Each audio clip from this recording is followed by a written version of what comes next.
I've always been drawn to the stories hiding in the margins of history, the ones not soaked in the spotlight, but admired beneath the golden dust of old Hollywood. Buried behind the glam and glory are names most people have never heard. But every once in a while, you stumble on someone so quietly rebellious, so endlessly brilliant, it makes you wonder, how did the world ever forget them? And one of those names is Dalton Trumbo. Not an actor, not a face you'd recognize, but his words. They built legends. I hadn't even heard of him until recently, and now I can't stop thinking about the sheer audacity it must have taken to do what he did. He wasn't just silenced, he was jailed, labeled un-American and erased. But instead of fading, Trumbo became living proof that talent can't be blacklisted forever. He didn't just survive the system, he outsmarted it. But how does a man go from the edges of obscurity to becoming the most wanted pen in all of Hollywood? Well, it started quietly, almost unremarkably. Dalton Trumbo's story began in 1905 in Montrose, Colorado, a small-town boy with little more than a sharp mind and an itch to write. His father bounced between jobs, and after the family moved to California in 1924, things got tougher. But when his dad fell sick and passed away, Trumbo became the man of the house. He didn't get to chase dreams right away.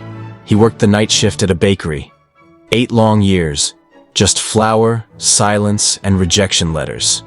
It's like being surrounded by failure, and 1,000 unsent pages and still believing you're meant to change the world. That's not just a delusion, that's devotion. And honestly, I don't know how he did it. I would have snapped at novel number 3. But Trumbo? He wrote 88 short stories and 6 novels before anyone even cared. Every single one got rejected. And yet, he kept going. Eventually, he broke through. A few short stories got picked up by big names like Vanity Fair and the Saturday Evening Post. Then came his first novel, Eclipse, a deeply personal, raw portrayal of small-town America. It wasn't exactly well received. His hometown hated it, actually. But it caught people's attention. Then came the real turning point. Warner Bros. Signed him in 1935. That was it. Trumbo had one foot inside the dream. At first, it was B-movies and throwaway scripts. But Trumbo moved like a shadow through the studios, Columbia, 20th Century Fox, RKO, until finally, in 1939, he dropped Johnny Got His Gun, a brutal, haunting anti-war novel that earned him the National Book Award. Just 2 years later, Kitty Foyle got him his first Oscar nomination, and Trumbo officially stepped into Hollywood's elite. He was working for MGM, the Dream Studio, the one with the roaring lion and all the golden excess. And the money, it poured in. He was pulling in $4,000 a week, $80,000 a year back then, which is the kind of money people sell souls for today. But Trumbo wasn't just writing to climb ladders. His stories had soul. Take Our Vines Have Tender Grapes, a soft, nostalgic portrait of community and kindness, of people showing up for each other. There's a scene where a little girl gives up her beloved calf to help a neighbor who lost everything in a fire. It's pure heartbreak. And yeah, I teared up. Don't judge me. I guess that's the thing about Trumbo. He knew how to make you feel something when you least expected it. And maybe that's what makes a writer unforgettable.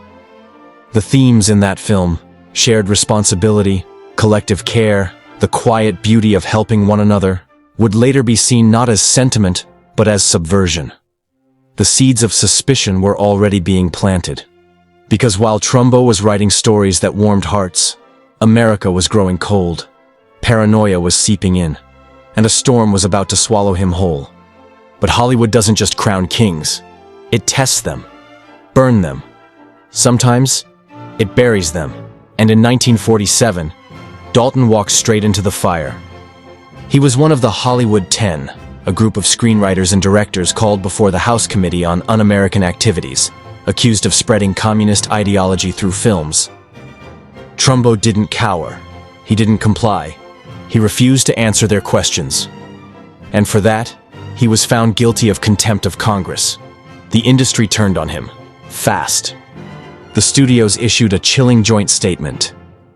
Anyone linked to the Communist Party would never work in Hollywood again. He was blacklisted. In 1950, Trumbo began an 11-month sentence in federal prison.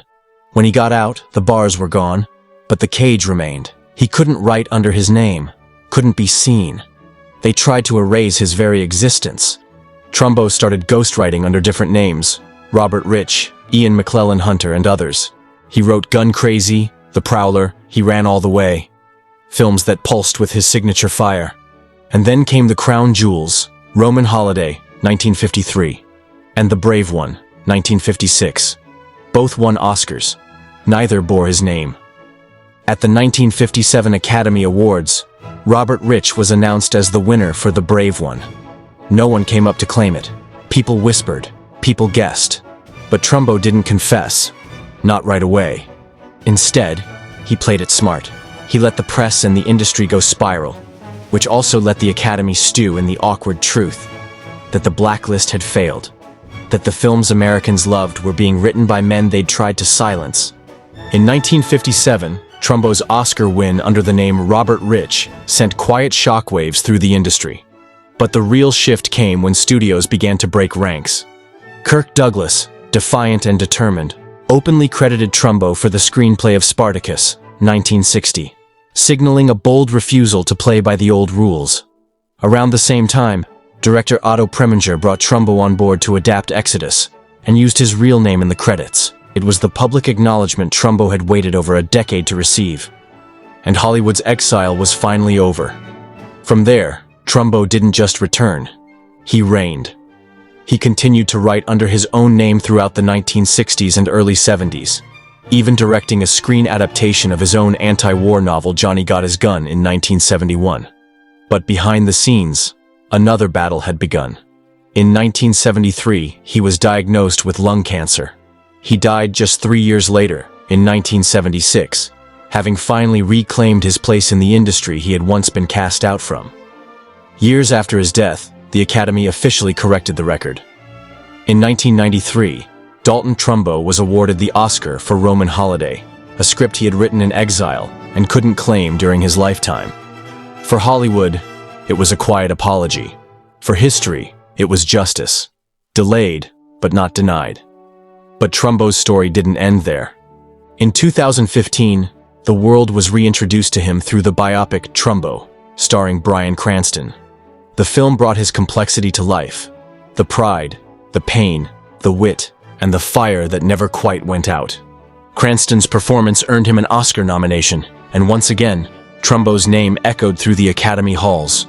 More than just a redemption arc, Dalton Trumbo's life is a monument. A living reminder of what it means to fight for your voice when the world tries to silence it. No blacklist, no witch hunt, and no regime can silence the truth forever. Whether it's courtroom battles or ghost-written masterpieces, Trumbo never stopped writing, never stopped believing, and never stopped challenging a system that confused fear with justice. His story is more than rebellion. It's resilience. Even decades later, his name still carries weight not because he won awards, but because he earned back what was taken. So, if you found this story as powerful and relevant as we did, don't forget to like, share, and subscribe to the channel. Your support helps us bring more stories like this to life. And I'd love to hear your thoughts. Drop a comment below. Did Trumbo's story surprise you? Inspire you? Let's talk about it.